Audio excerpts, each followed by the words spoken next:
Welcome to episode 46 of the FoodGrads Podcast, the podcast where we explore careers in the food, beverage, and agricultural industries.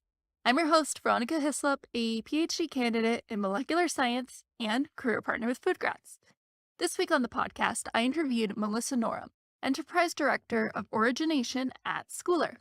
The Scoular company is an employee-owned agribusiness leading the way since 1892. They buy, sell, store, handle, and process grain and ingredients by leveraging their global networks and expertise in international trade and transportation. In this episode, Melissa talked to me about her career journey as a 20-year veteran in the agricultural industry, with roles which have included trading, supply chain management, and business development. I learned more about what Scoular does and how they are supporting farmers and communities with their focused approach on relationships and innovative supply chain solutions. Melissa allowed me to pick her brain on some of the skills that are important in her role, particularly communication. We also dived into the topic about getting into the agricultural industry, even if you have no background in the field. Finally, Melissa taught me about grain production and what it looks like getting from seed to plate. This episode really opened my mind to learning more about the diversity of careers that there are in the agricultural industry and just how much you really can do. So, enough with that introduction. Let's get on with the show.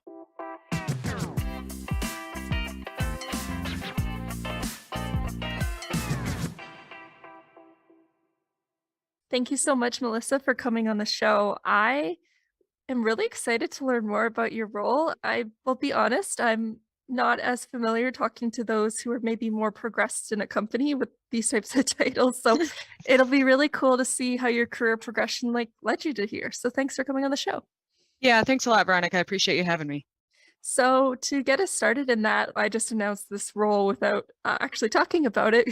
Could you tell me a little bit more about your current role at Scoular and what exactly Scoular is? I'd be happy to. So my role as Scoular's enterprise director is really to lead thought process and action around our company's strategy and how we're going to serve our producers across our business divisions. And I have broke that out really in three different areas. First area is strengthening our producer relationships. And throughout this conversation, you might hear me say producers, farmers, growers, all means the same thing, but they're really at the heart of what we do at Scoular. And in this capacity of my role, I work to bring innovative ideas and solutions to our producers through our originators and traders.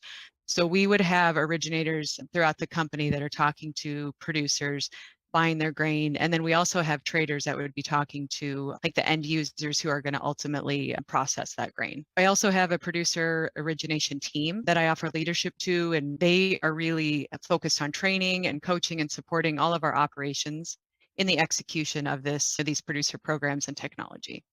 So that's the first part of my role. The second part is leveraging technology. And in this capacity, it's really thinking about equipping the producer to create and execute on opportunities that are a lot of times going to be in efficiency and analytics. So we want to enable the producers to be able to make informed, timely decisions that support the success of their operations. And then the kind of third piece of that three-legged stool is driving Scoular's presence in the supply chain. So when you think about that, you think about our collaboration with not only our originators that I mentioned, but then also the end use customers to think about what's possible in this fast-paced world of agriculture. Some of the examples are the ones that you might think of with a grain supply company like us, where it's the market knowledge, it's logistics, it's innovative solutions that we bring to problems. But it's also some of these up and coming items that are going to be really important in ag, and that's sustainability, traceability, soil health, regen ag, carbon. So that's what my role is today. Wow, that sounds like it really encapsulates so many things. And before I start questioning you more on and breaking that down, for a lot of our audience is fairly new to the industry, the agricultural, the food industry, and they might not be too familiar with what Scoular is. Would you be able to just quickly talk about what they do? Yes. So Scoular is an integral part of the supply chain. We deliver the solutions and really market expertise in not only grains, which is really where my background at Scoular is, but also food ingredients, feed ingredients, the animal feed, pet food, international trade, transportation. We're a 130-year-old company. So we were founded in 1892. We have company headquarters in Omaha, with also corporate representation in Kansas City and Minneapolis. We have about 1,200 employees, 100 offices spread out across North America and Asia. So really, when you think about what Scoular does, in some capacity, we are processing some things, but primarily we're in that supply chain on the logistics, on the market knowledge, and really on that expertise, bringing opportunities to our producers and our end users. Okay, wow. While you're talking, it just sounds like you and Scoular are so involved in some I find it so hard to wrap my head around these types of just it really puts me in awe about the food chain and how we get the products to where we are, and there's so many intricacies that a role or someone takes in order to make everything work at the end of the day. It's simple and it's complex at the same time. And I've been at Scoular 16 years. I've been in the grain industry 20. I am amazed every day just on how products get to our store shelves. Certainly with COVID, I think some folks got a glimpse of the complexity of that. And you just don't go to a grocery store and that's where the food is. Mhm. I think maybe that opened some eyes. But yeah, it's absolutely fascinating, especially when you think about the international part of that too. And that's really exciting as well. Oh, for sure, because I know when I started, like, trying to research and learn more about different roles, and then I would get to the section when maybe it came to a buyer, but then it became a commodities manager, and then I'm like, "Why is there a difference?" And then it's just thinking about food in such a grand scale, it's again, it's amazing how things go, especially internationally. It is. And ag is so not one dimensional too. There's so many capacities where we have just overlaps and partnerships with customers who are also sometimes competing with on maybe the origination side. And we welcome that. We welcome healthy competition. We appreciate being seen as a valued supply partner in maybe another capacity of that company's business. And it just all works, especially to circle it back to COVID. The fact that yeah, maybe your certain product was not on the store shelf for some time, but just for that piece to continue rolling, for us to continue to have food. And I haven't really even touched on the transportation piece. That's actually a part where Scoular really excels and really finds our niche. It's how we operate in the transportation model as well. Oh, wow, that's really interesting because, of course, that is such a you need to get the food to the people, and I would have to be pressed to know, though, about again, this sounds like a very it's almost above my head, I won't lie with your role, I know you just broke it down for me, and it's just me trying to put the pieces, but I would love to know about the flow and how you ended up to this type of position because it sounds like it looks at so many different regions, and I would love to know how you got there. So would you be able to maybe walk us through a little bit about that career journey to where you are now? Yeah, so I grew up on a corn, soybean, and hog farm in north central Iowa and absolutely loved my childhood on the farm. You know, wouldn't trade it for anything. I really respected the farming way of life. But I'll also tell you, this was in the late 80s and 90s, and farming was tough. It was very tough on my parents. It was very tough on our ag community. You know, I saw my parents work every day to not lose their land. And I had decided that when I was entering college in the late 90s that I did not want to go into agriculture. So I actually majored in economics. But then about 3 short years later, I interviewed with Archer Daniels Midland. So I'd say ag found me again. So I actually took my first role out of college was with ADM. And what I did for them is I was trading wheat midds, which is a byproduct of the flour milling process. So you take wheat, you mill it at the flour mill, and then you get flour. You get a product called clears, and then you also get wheat middlings. And wheat middlings are used for animal feed. So that's what I did for 4 years with ADM. And I just learned a ton about logistics, working with facilities, working with ingredient buyers, transportation, trucking companies, railroads. Not to take anything away from my education, but what I learned I could have never learned in a book. You Hmm. know, I just had to learn it on the job. And it was a really steep learning curve, but it was also just really valuable in starting my career in the ag industry. And then, as I mentioned, 16 years with Scoular. So 16 years ago, I took the role with Scoular as a commodities trader. And I really liked Schoular's focus on empowering employees. So that's what really drew me to Scoular. In my time at Scoular, I've had a few different roles. So I first started out as a cross-country grain trader, which what that means is I wasn't necessarily buying or trading for any of our facilities. I was trading the commodities that would be marketed in a certain geography. So the geography I was covering was South Central Nebraska down through South Central Kansas.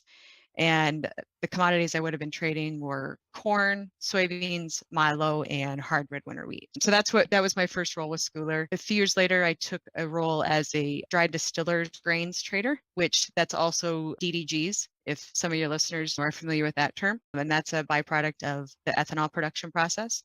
And that was in Kansas and both Texas. So I got to experience some geographies there. And then I started working with the Rail Wheat Group. So in what that capacity is, I would have been buying grain from not only Scoular's facilities, so I would have been marketing for Scoular's facilities, but then also just third-party customers that we work with. So think of like co-ops or think of other grain entities that Scoular doesn't own, but I would be buying the wheat that they produced. And then my customer base was the flour milling industry. Primarily, my geographies that I was originating from were the Dakotas down through central Kansas. So most of that hard red winter wheat is generally pointed to the eastern part of the United States, give or take. Most of my customer base would have been not necessarily the customers, because a lot of times they were in Kansas City, Minneapolis, or Omaha. So I did that for several years. And I also throughout this time had some opportunity to work with our business development team. I would say not on an official basis, but more as opportunities came along. I can give you a couple examples of those. One of them, we were working with a longstanding customer to purchase their grain assets when the family decided to sell the entity. Another one was when we were asked to provide inbound grain logistics and outbound byproduct marketing. And I really appreciated the opportunity to work on that project-oriented work and start to fine-tune my communication and organizational skills. And then, as I mentioned, just this past August 2021, I took my current role. And this has really been a wonderful opportunity for me to combine my skill sets that I've garnered the last 19 plus years, and then also just my interests to bring together my passions for agriculture, strengthening the farmer, and then also just advancing Scoular as a leader in the ag industry. That is so cool. And I can see now, as you were mentioning, hearing those different roles, working a little bit with the projects, how you start to pick up the pieces along the way and really get that whole view of the industry. And I know that, of course, that's always shifting and all of that, but I can see where those little seeds, so to say, are picking up. No, you're exactly right. When this opportunity came, and I'll admit I didn't jump on it right at first because, you do think, gosh, do I have the skill sets? Do I have the knowledge? And the more I looked at it, I said, absolutely, I do. I mean, I didn't know it, but this is my next opportunity. This is exactly what I need to do. And various folks at Scoular helped me think about that and think about that opportunity. And I'm really appreciative of that as well. Thank you for being honest about that portion because as someone who's been more established in their career and was myself or maybe those listening, it's hard to, I think a lot of us tend to think that we're not ready for a role, especially at Yeah. university and college. But just to hear that, to be honest, that hesitation can be still experienced later on in someone's career. It's a little comforting to know that I don't mean to put it, but again, when I see these high roles, they just a lot of individuals, unless you talk to them one-on-one, they can seem so for removed from your sphere, to be honest. Yes. Totally agree. And we focus on talking about that at Scoular. We kind of call it these Oh. stretch roles or stretch assignments, but I don't know that anyone ever really feels ready, or maybe they don't admit it, and so they say they do.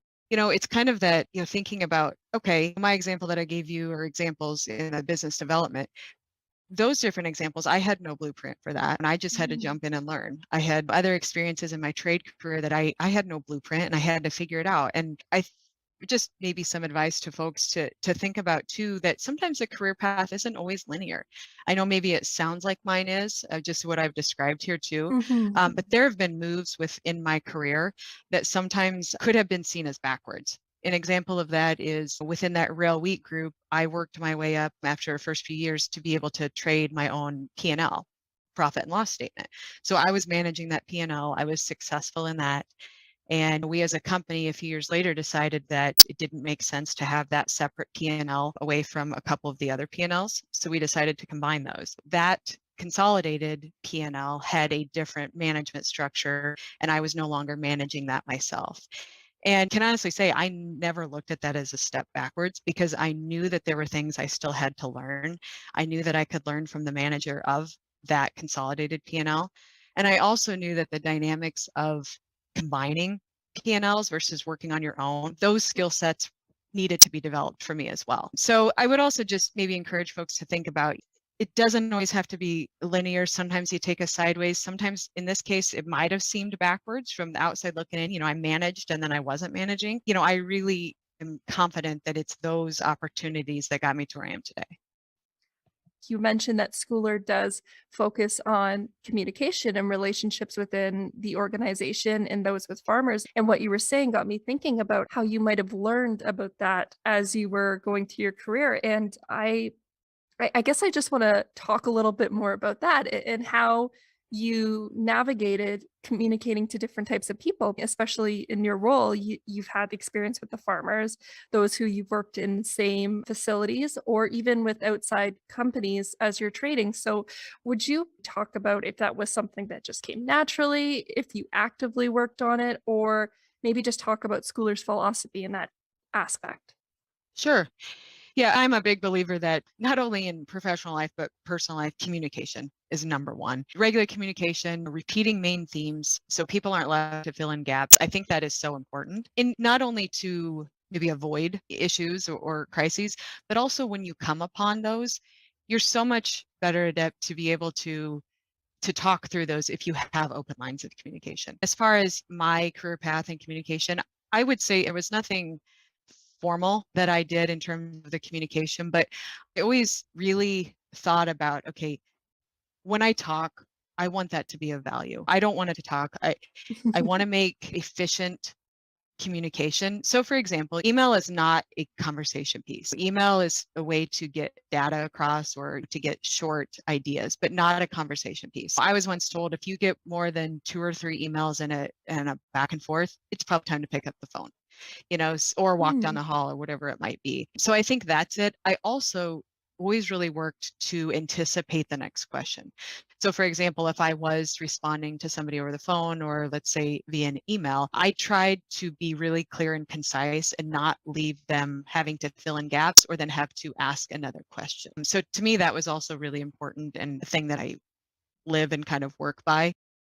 I have to change my form of communication style to some extent, depending upon who I'm talking with. But I also am really adamant that I'm going to be consistent and how you're going to see me is going to be consistent. I'm not going to be communicating one way or acting one way today. And then if I have an off day, I'm going to be that tomorrow.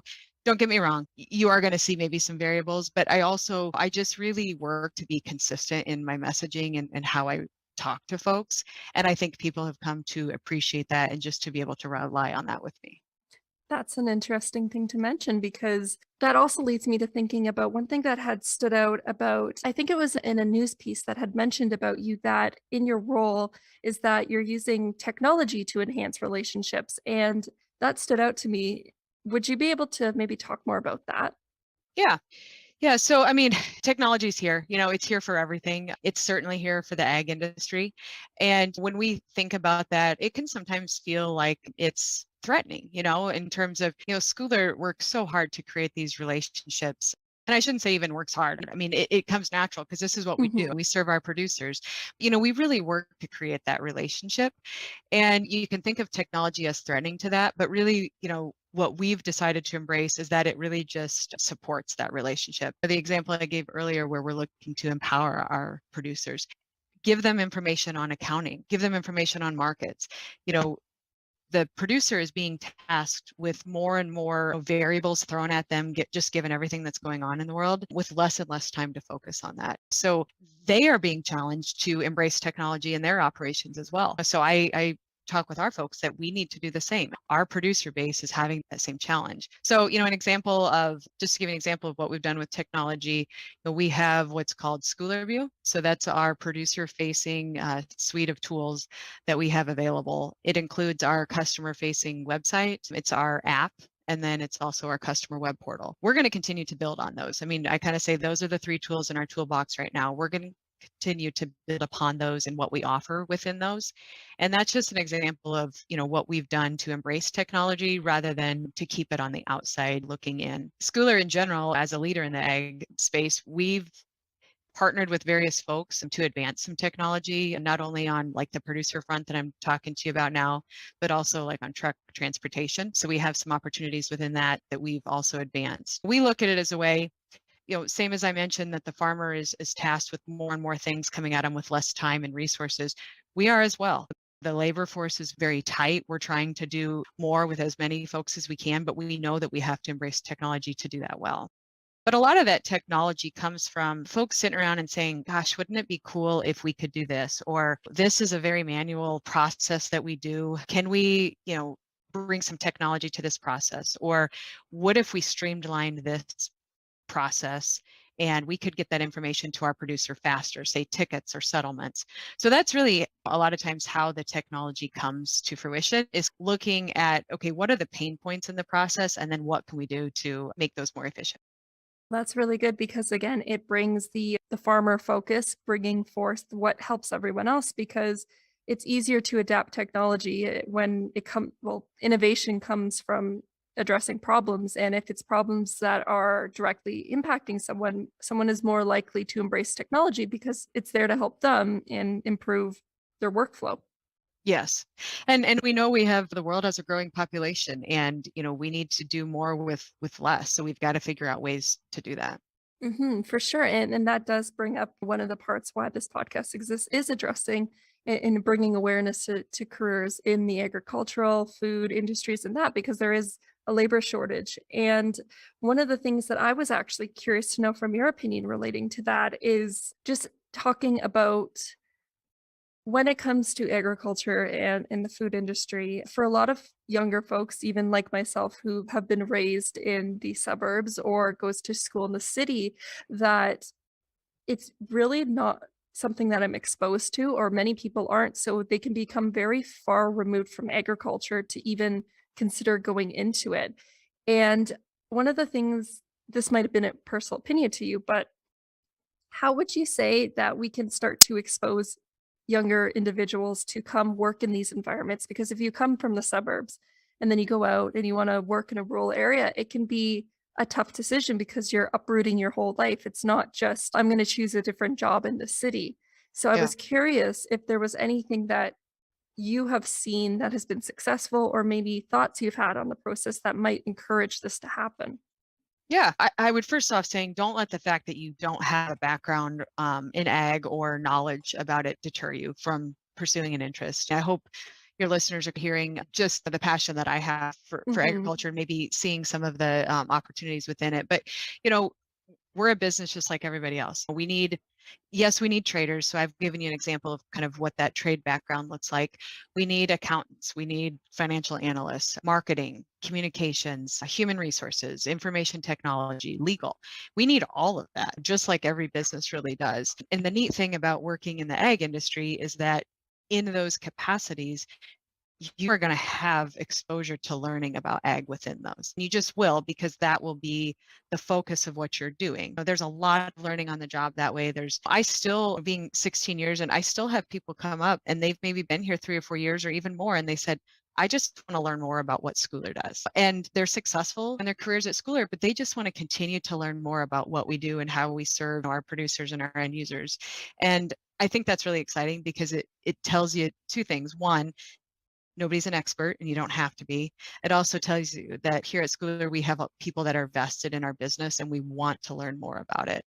It's just really an exciting and dynamic industry. No 2 days are ever the same. You will never walk into a grocery store and not think differently about that. You will never see a train pass by and not think about, gosh, what's in that car, or how did that get here, or where's it going? I always say, what industry is affected by everything going on in the world? So call it weather, consumer demands, financial markets, politics, but then also affects everything in the world. You cannot live without it. And when I say agriculture, I mean, again, I'm talking a lot about grain production because that's what my background has been, but that's vegetables, that's pumpkins, it's cotton for clothing, it's everything. That's agriculture. Hopefully I've shared with your listeners as to why it would be an exciting career. As far as ways to go about that, Future Farmers of America, you can find them online and they have organizations all over the United States. So you can look into that. Also, 4-H has locations throughout the United States, and those are two good organizations to start to help introduce the ag industry. County extension offices. So if you are even in the suburbs, but can reach out to those county extension offices, those could help. The universities, in most states, there's generally some sort of education institution that has a focus on ag. So certainly those. And then podcasts. That's the world that we live in. You can type in agriculture and there are so many different ag podcasts that come up, and listen to some and start to think about maybe where your interests lie. Is it in the trade environment that I'm describing? Is it more, I really want to maybe go down this path of communication. So how do I think about the communications, the social media aspect? Those are some ways that I would suggest. No, those are really good, pardon me. Those are really good suggestions for those to look into it because you're right. There's a ton of great podcasts that are out there, and those associations are a great way to get a touch of what it is because even just exposure at the beginning can help you really weed your way before you figure out if you want to maybe move out. And the industry is very vast and we need everyone. But one thing that you mentioned that I really want to echo is just the idea that when you get into agriculture and you get into food, not directly farming, is that I feel as though you get this more, you become a more rounded person, to be honest, because everyone has to eat. And there's something that changes in you when you start to realize about who's producing what you're making and getting a better idea of the process. It really humanizes the food because many people say, oh, processed foods might not be processed foods are so far removed, but there's so many hardworking individuals that have gone into it, and it really gives you this more holistic view of like how you fit in with that. And I love that about the industry. Yes. And we've primarily been talking about food, fuel, ethanol, Mm. biodiesel, all of that feed, which ultimately ends up as food when you have feed ingredients for animals. But yeah, it's all around us and it's dynamic. And, you know, it's just such an exciting time to be in it because of some of the other aspects that I shared with you, like on the sustainability and carbon and regen ag. I mean, ag is at the forefront to be able to influence a lot of what we see going forward in the future. And that's a really exciting time. That's just another thing folks can look at too. If they have interest, they can understand more about the carbon markets or more about regenerative ag or soil health. All of those dynamics come into play. So one of the things that you've trickled upon throughout our conversation, and I have to make sure that I ask this because it stood out to me, is we've been talking about farmers. So I wanted to know, how does Scoular support farmers in communities? Because I know that's something that's really big for the organization. And as you having a background with coming where you grew up, I'd love to know how that is continuing to happen through Scoular. Yeah. No, you're absolutely right, Veronica. The farmer is at the heart of what we do. And we not only say that, we put that into practice. We do have an official, it's called the Scoular Foundation. It's a private philanthropic organization that we have created, which is just dedicated to enhancing the quality of human life in these communities that we work and operate in. Our employees work in these same communities and they live there too. So it's important for us to continue to advance that agricultural way of life and to be able to have those robust communities. Just to give you some examples of things, and it could be a really long list. I will condense it, but 4-H clubs, EMT and firefighter organizations, we donate to those. The Chamber of Commerce, various school booster clubs. I'm just trying to think of other things, teen centers, youth sports, community colleges. We are very active in the communities that we're in. And I would also just say from a perspective of bringing market knowledge to the producer. We have, back to that communication piece, we really work at having that communication between our facilities and our trade teams so we can bring that market knowledge and the producer can see that in terms of what we're able to offer them on pricing, on market knowledge, on just different solutions we can bring to not only our producers, but our end users. So we really hold that unique position in the ag industry. I describe it as we're big enough to be able to influence the market, but we're not too big that we can't be nimble to react to those market opportunities. And when you think about serving the producer, that's also a way that we serve the producer. That's lovely because I think that's something that people forget as well when it comes to moving or going into new communities is these core community groups are what help you have a good life in general, not just from your job perspective, but just a more fulfilling life because our communities are at the heart of what makes you happy and you could have a great job, but if you come home and there's no like excess community, it could really affect you. So it's good to know that Schooler is helping to support these types of things. Yes. Yeah, that's really important to us and we live that out every day. For sure. And this would be a perfect opportunity for those to get involved or maybe get more interested in agriculture that they can start to learn more through these types of community organizations as well. Yes. Yeah, absolutely. Well, this would actually be a nice time to touch upon it because I'm personally not too familiar with the topic of grain production. Would you be able to talk a little bit more about what it looks like, let's say, starting from the seed to maybe getting on your plate, if we're talking from a grain production going from a food consumption perspective? Sure. I'm going to talk from a North American perspective and primarily the United States. The seed is planted generally in the spring. So that's going to be, depending on when you are, that's that February through June timeframe. The growing season is going to be roughly May through August. And then harvest is in the fall, and that's August through November. So those are, really the basic timeframes for corn, soybeans, milo, and wheat. I will just preface that too with winter wheat, which is the commodity that I had actually traded as when I traded. That's actually planted in the fall. So the winter wheat is planted in the fall. It goes dormant over the winter. It comes back to life in the spring, and then it's harvested like that June, July timeframe. So there's hard red winter wheat and there's soft red winter wheat. And depending upon where you are in the United States, generally west of the Mississippi is going to be hard red, and then generally east of the Mississippi is soft red. But there are some exceptions to that rule. But that's the growing seasons. So as far as getting that seed all the way to your plate. So think of the grain industry challenged with finding the most efficient way to get the seed to the plate or to an animal's mouth or to a fuel tank, if you're talking about fuel. There would be harvesters, combines that would combine that production. And then the grain, I said back to the efficiency part, the grain's going to go to the most efficient route. So sometimes that might mean going to a local place that has maybe truck access. Sometimes it might be going to a local processor who's going to actually then go process the grain into, you name it, crackers, bread, tortilla chips, all of those things. Sometimes it's to a place that's going to move it by rail. And maybe ultimately that rail does move to a processor in the United States. That would be called like domestic demand when it's processed in the United States, or it may actually find its way to an export elevator. So United States exports grain to other countries. It would move the ships to export to other customers in other countries. Same demands that I'm describing in the United States, but it's just called export. Okay. So that's really the way that happens. But yeah, there's processing plants. So there's plants that are going to process corn, wheat, beans, milo, and then produce it into that food.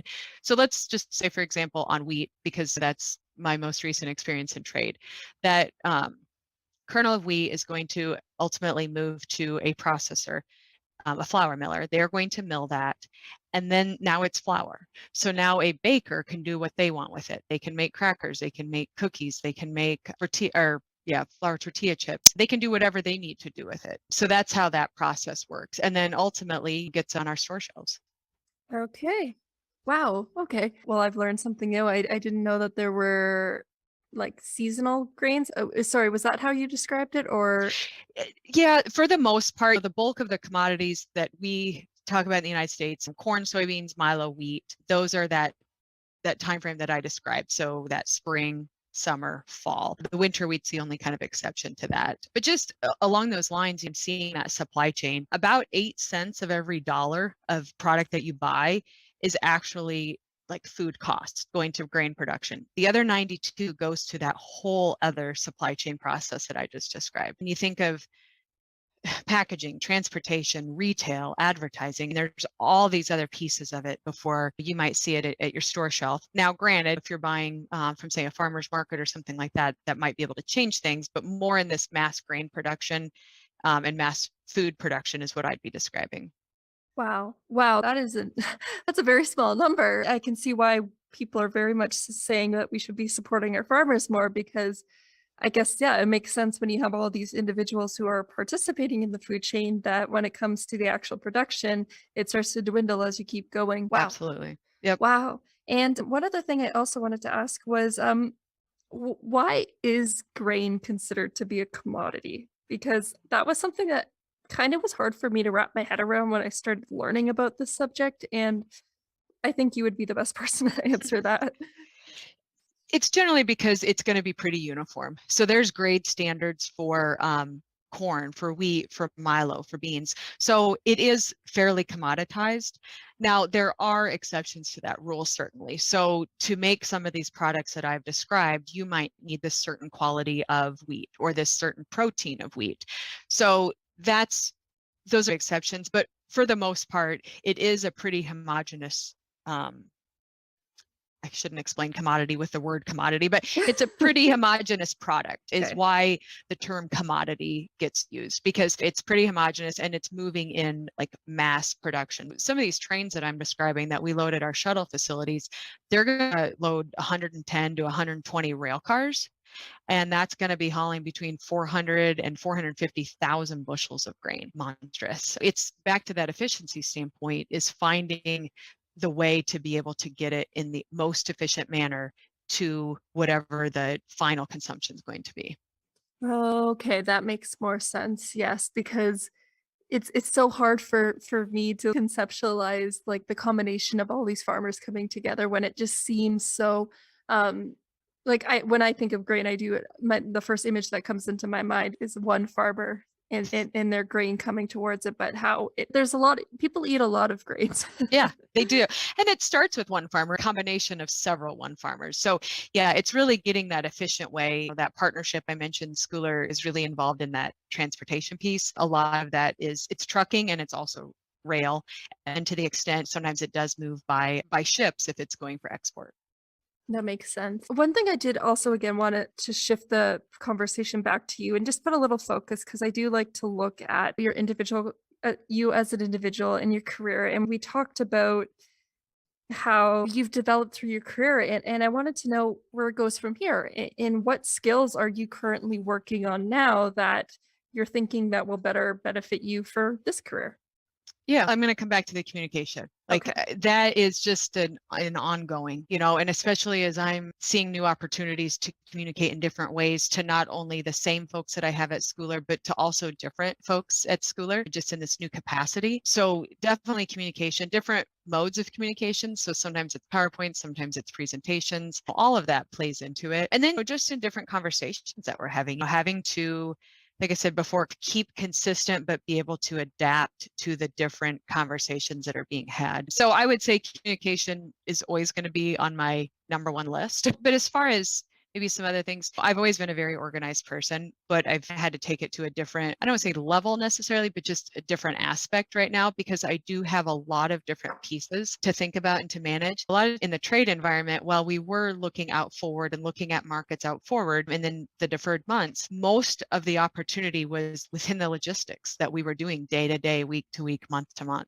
So we were constantly, and we do constantly manage logistics to make sure that supply chain stays fluid.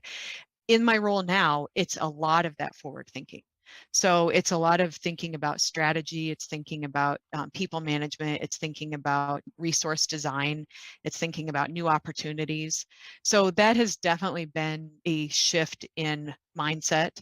And I'm not going to tell you I'm an expert. I am Mhm. learning as I go, but that has been a really big opportunity for me, and just learning from various folks and mentors within Scoular on how they've either they're navigated that with a similar career path that I did, or maybe things that they've seen that work or that don't work. So that organization and that forward thinking, but just thinking about things differently, I would say are two main ones. Another one for me too is just finding time to read different books. I've always preferred reading versus like watching TV, but a lot of times it was fiction books.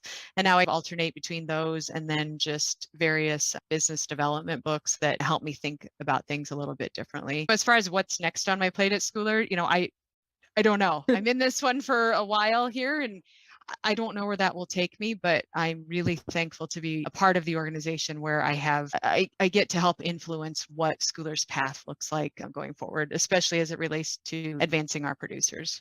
It's really great for you again to mention those types of things because it does show that there's roles outside of where anyone's thinking could even be on the radar, because I know I would never know that your career existed coming out of school and seeing these skills. Maybe someone is really being into like they have a skill set for staying organized and all that, and that can take them far in the career in something that really matches them, and you never know where it's going to take you. And as well with what you mentioned, you're going to have your hands busy with talking about like technology, regenerative agriculture, like all those things are such, it's not that they haven't been discussed in the past, because I know that there's always been a need for those types of things, but really pushing it to the forefront after you have the like fundamentals nailed, like it's a really exciting time for the to blending all these different initiatives at once. It is. And back to that point of, oh, I don't have a history or I don't know how the ag industry has always done it in the past. That's going to continue to evolve. So how something was maybe done in the past won't necessarily be the way that it's always done in the future. So also just having that open, innovative, creative mind. Oh, again, that's a really good point as well, because with things changing, the industry changing, you might be the person that helps shift it to a better idea because you have a different perspective that's outside, and it could really blend you into the organization. So there's always a role for everyone. Yes, definitely. Excellent. So I think that I am going to end our conversation there because I think that coming back to your effective communication, you have put so much information out in such a discreet, pardon me, in such a concise way that I think that I need to let the listeners like let it sink in with them Absorb. because yes, because honestly, my mind's racing and I just think I want to leave it at that because I've really learned a lot. So I wanted to say thank you so much, Melissa, for taking the time to come on the show. I thought that this was a packful conversation that I learned so much, and I hope that our listeners did too, because I think one of the things that was echoed throughout this episode is just being able to actively communicate, but also that agriculture needs everyone. You don't necessarily have to go on the farm to support farmers or be a part of it, and you can really have this very fulfilling career if you want to be in agriculture. So thank you. Yes. Yeah, no, I appreciate you having me and be able to talk a little bit more about ag and share some insight on Scoular.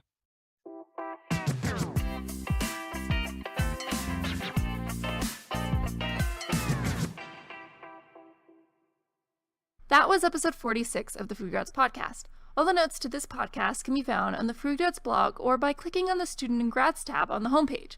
There you can find any notes to past or future episodes. I would also like to give a shout out and a thank you to our friends at agcareers.com for connecting us with Scoular. If you're interested in a career in agriculture and food, then check out thousands of job opportunities on www.agcareers.com, agcareers.com.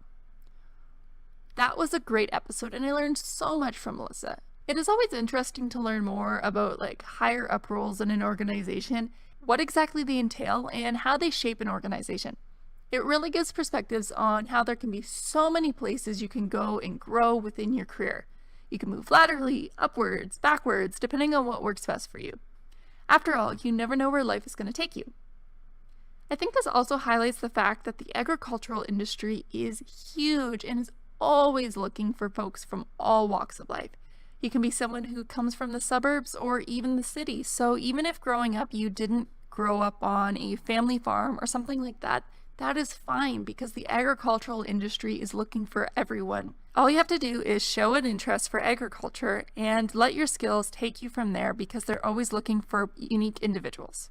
Anyways, that's it for this week's episode. Thank you everyone so much for listening and I will see you next time.